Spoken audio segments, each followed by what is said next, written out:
আসসালামু আলাইকুম। এই যে দেখতে পাচ্ছেন বিল ভরা এখন পাট। আর আজকে আমরা আসছি হচ্ছে এই পাট শাকটা তুলতে, আর আমাদের জমিগুলোর পাটের কি অবস্থা একটু দেখতে আসছিলাম। তো মেন উদ্দেশ্য হচ্ছে পাট শাক আসলে তোলা।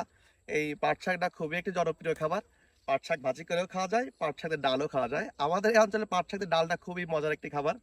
তো দেখতে পাচ্ছেন যে পাটগুলো খুব বড় হয়ে গেছে, আবার পাশের এই পাটগুলো দেখুন আমার থেকে অনেক বড় হয়ে গেছে।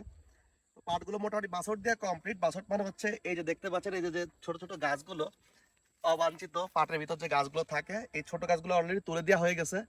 এইগুলোই আমাদের এখানে আটি করেও বিক্রি করা হয়। কিন্তু আমরা আজকে হচ্ছে সেগুলোর সুযোগ শেষ, এখন এই বড় পাট এখান থেকে আমরা জাস্ট কিছু হচ্ছে পাটের শাক নিব। আর আজকে এই পাট শাক দিয়েই ডাল হবে ইনশাআল্লাহ। পাট শাক দিয়ে ডাল রান্না করার জন্য প্রথমেই একদম আমাদের নিজেদের ক্ষেতের থেকে মানে জমির থেকে আমরা তরতাজা পাট শাকগুলোকে তুলে নিলাম। এরপরে বাড়িতে আনার পরে আম্মু সুন্দর করে পাট শাকগুলোকে কুটে নিচ্ছে, দেখতে পাচ্ছেন এইভাবে শীষটাকে ফেলে দিতে হবে। পাট শাকের পাতার ভিতরে একটা শক্ত শীষ থাকে, এই শীষটা ফেলে দেওয়ার পরে পাট শাকগুলোকে সুন্দর করে একদম কেটে কুটে আম্মু পরিষ্কার করে নিচ্ছে, দেখতে পাচ্ছেন। আপনারাও এরকম ভাবে সুন্দর করে কেটে নেবেন। প্রথমে আমরা ডালটা রান্না করার জন্য দেখতে পাচ্ছেন এখানে আমরা দুই প্রকার ডাল নিছি, একটা হচ্ছে খেসারির ডাল, একটা হচ্ছে মুসুর ডাল। এই দুই প্রকার ডালই হচ্ছে আমাদের নিজেদের জমির ডাল।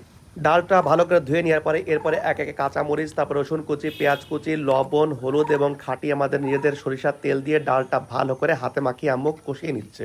সকল উপকরণ এবং ডালগুলো এমনভাবে হাত দিয়ে মাখাতে হবে যেন মনে হয় অর্ধেক রান্না এই হাতের সাহায্যে হয়ে যাচ্ছে, দেখতেই পাচ্ছেন আম্মু সুন্দর করে এগুলোকে মাখিয়ে নিচ্ছে।